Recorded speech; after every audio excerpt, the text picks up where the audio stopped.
Bom, e o presidente Lula voltou a fazer críticas ao tarifaço imposto pelo governo dos Estados Unidos a produtos brasileiros e afirmou que pretende enviar ao amigo dele, no caso o presidente Donald Trump, os dados mais recentes sobre a queda do desmatamento na Amazônia, já que o desmatamento ilegal foi uma das justificativas apresentadas pelos Estados Unidos para as novas tarifas. Vamos conversar sobre essa afirmação com o professor de Relações Internacionais, o Marcos Vinícius de Freitas, que agradeço demais a presença sempre aqui na Jovem Pan, sempre engrandecendo a nossa programação, sobre essa questão agora do presidente falando: vou mandar uma mensagem aí para o meu amigo, mostrar os indicadores do desmatamento, falar que caiu. Será que funcionaria? Muito bom dia. Bom dia, um prazer conversar com você sempre, David. Perdão. Eu acho que a situação no relacionamento com o presidente Trump é meio complicada de resolver, porque ninguém sabe efetivamente o que o presidente Trump está pensando. Ele altera muito a sua perspectiva de uma hora para outra e tem aí tido uma inconstância em tudo aquilo que ele tem feito ultimamente. Veja, por exemplo, no caso do Irã, a quantidade de vezes que ele foi e voltou nas suas posições, isso tem sido uma característica dele. Então, quando os Estados Unidos afirmam que o desmatamento é uma das razões para o tarifaço, é para justificar aquilo que é injustificável. E veja, o Brasil não está sozinho, né? Outros países, por exemplo, como no caso brasileiro também, foram acusados de utilizar trabalhos forçados, né? Países da União Europeia. Então, o que a gente observa é que nesta busca de utilizar tarifas como forma de dissuasão dos países, o governo Trump utiliza a alegação que for necessária e não importa o que você fizer, ele simplesmente vai aplicar a tarifa e a única coisa que pode impedir que isso aconteça é efetivamente uma decisão judicial nos Estados Unidos ou um lobby intenso de empresas norte-americanas que têm interesse no Brasil e que busquem, através deste lobby, persuadir o presidente Trump a alterar sua posição. Então, a única forma de agir neste momento é internamente, por via do judiciário norte-americano e também por via das empresas que têm interesse no Brasil. Professor, o senhor comentou que ninguém sabe o que o presidente Donald Trump está pensando. De fato, a gente sabe que a imprevisibilidade ela caminha muito do lado do presidente Donald Trump, mas do lado de cá, eu queria sua avaliação como que o Brasil tem tentado negociar essas tarifas, porque muitas vezes em alguns comícios, em alguns palanques do presidente Lula, principalmente nesse período pré-eleitoral, essa soberania que o presidente Lula tanto fala tem servido também de forma de discurso um pouco eleitoreiro aqui no nosso país. E vira e mexe, o presidente Lula dá uma alfinetada para o lado de lá falando dessas tarifas. É a melhor forma de negociação aqui para o nosso país?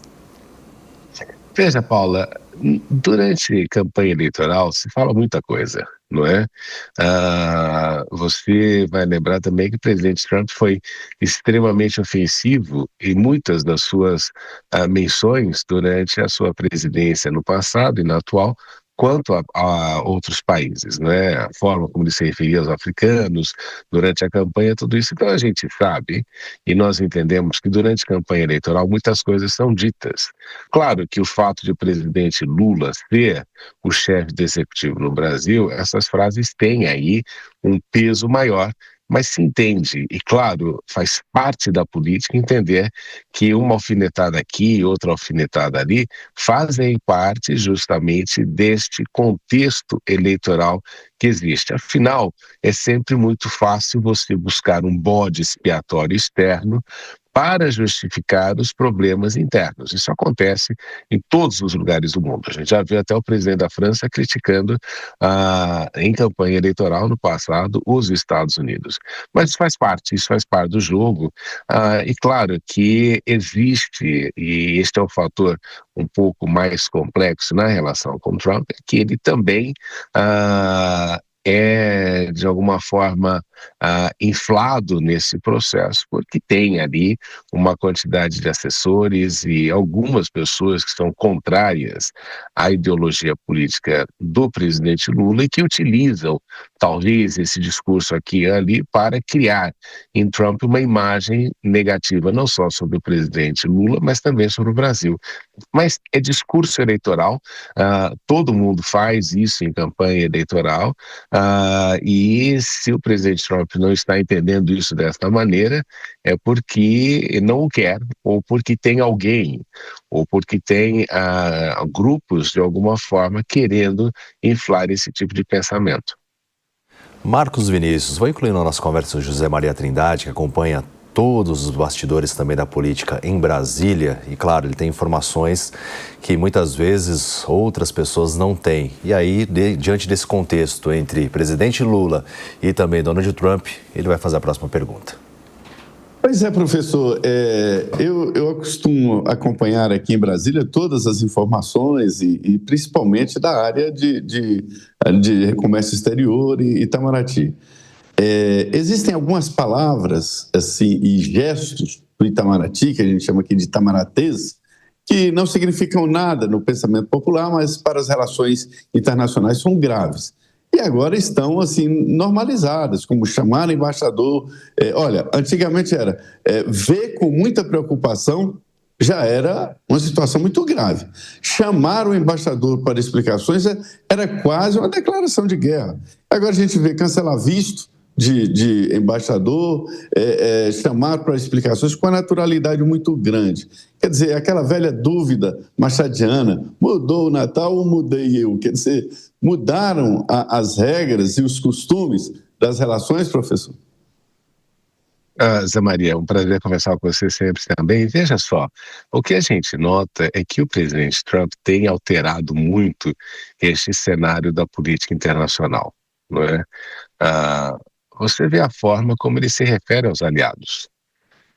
Aquela frase dele dizendo que o Keir Starmer, por exemplo, que era o primeiro-ministro do Reino Unido, era ruim, não era Winston Churchill, estava longe de ser isso, você nota que o presidente Trump utiliza muito desta ferramenta e não se preocupa nem um pouco com aquilo que diz, não é? Se você reparar a forma como ele se refere a algumas lideranças globais, diplomaticamente não é o vocabulário que se aplica historicamente.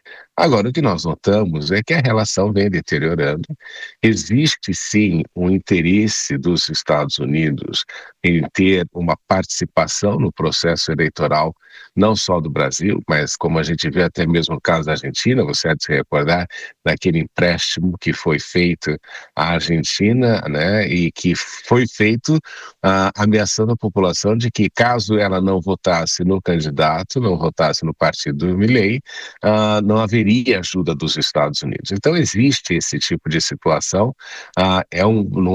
não é recente, os Estados Unidos já fizeram isso em várias ocasiões, não só no Brasil, mas em todo o mundo.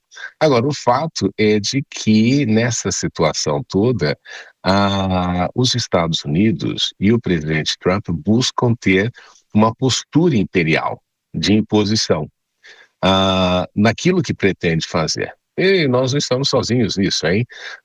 Japão, mesmo os aliados mais tradicionais dos Estados Unidos, têm sofrido muito com essa postura imperial. E nessa questão imperial de Trump é necessário que haja algum tipo de contenção, porque ele não foi eleito presidente do mundo, não tem a capacidade militar para fazer isso que ele comenta, né? Se nós observarmos, os Estados Unidos vêm enfrentando ali uma situação complicada no Irã, justamente algo que ninguém imaginaria que poderia acontecer com a principal potência militar do mundo, mas ele acha e ele gosta de acreditar que tem ali a formação de ser o imperador do mundo.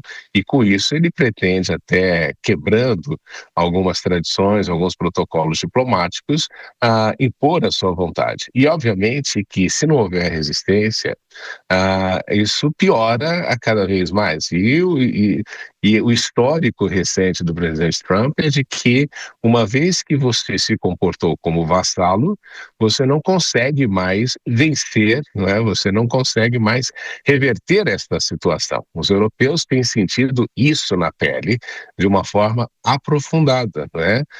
Tanto na questão tarifária, na forma como ele tem feito algumas decisões, até quanto com relação à própria OTAN.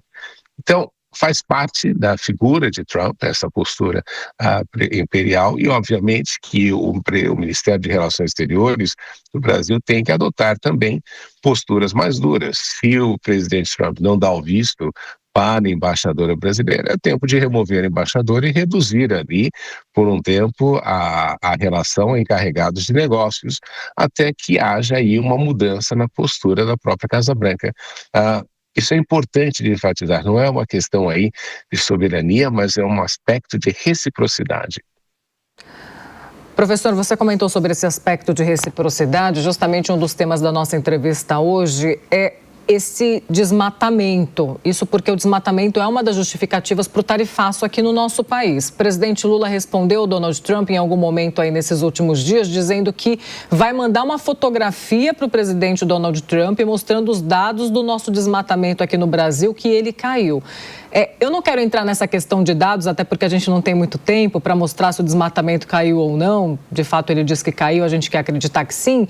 Mas queria a sua percepção, e a percepção em torno do mundo, do que o senhor tem visto também, do que falam do nosso país aí fora. Essa é uma questão muito sensível aqui no Brasil? A questão do desmatamento, Paula, não é um problema exclusivo brasileiro, né? Claro que existe uma preocupação da conversão de terra brasileira para a criação de gado e também uma preocupação com relação à floresta amazônica. Mas, novamente, é um ato de soberania local e nenhum país do mundo tem aí autoridade moral para discutir determinadas coisas.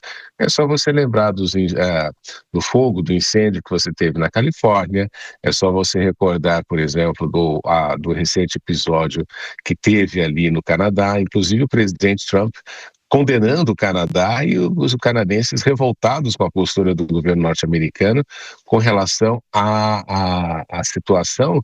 E ao invés de oferecerem, como historicamente o Canadá faz, quando os Estados Unidos enfrentam problemas nesse sentido, de colaborarem, de ajudarem, né? Os canadenses disseram que não caberia críticas num momento difícil como este.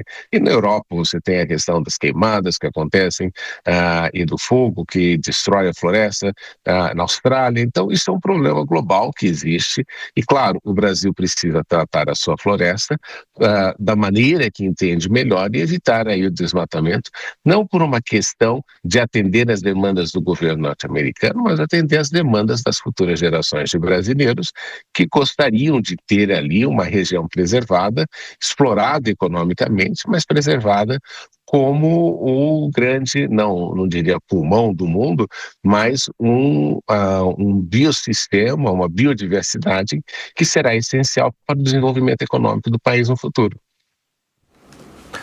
Bom, nós conversamos com o professor de Relações Internacionais, Marcos Vinícius de Freitas, a quem eu agradeço demais a presença aqui no Jornal da Manhã. Eu que agradeço pela oportunidade. Bom dia.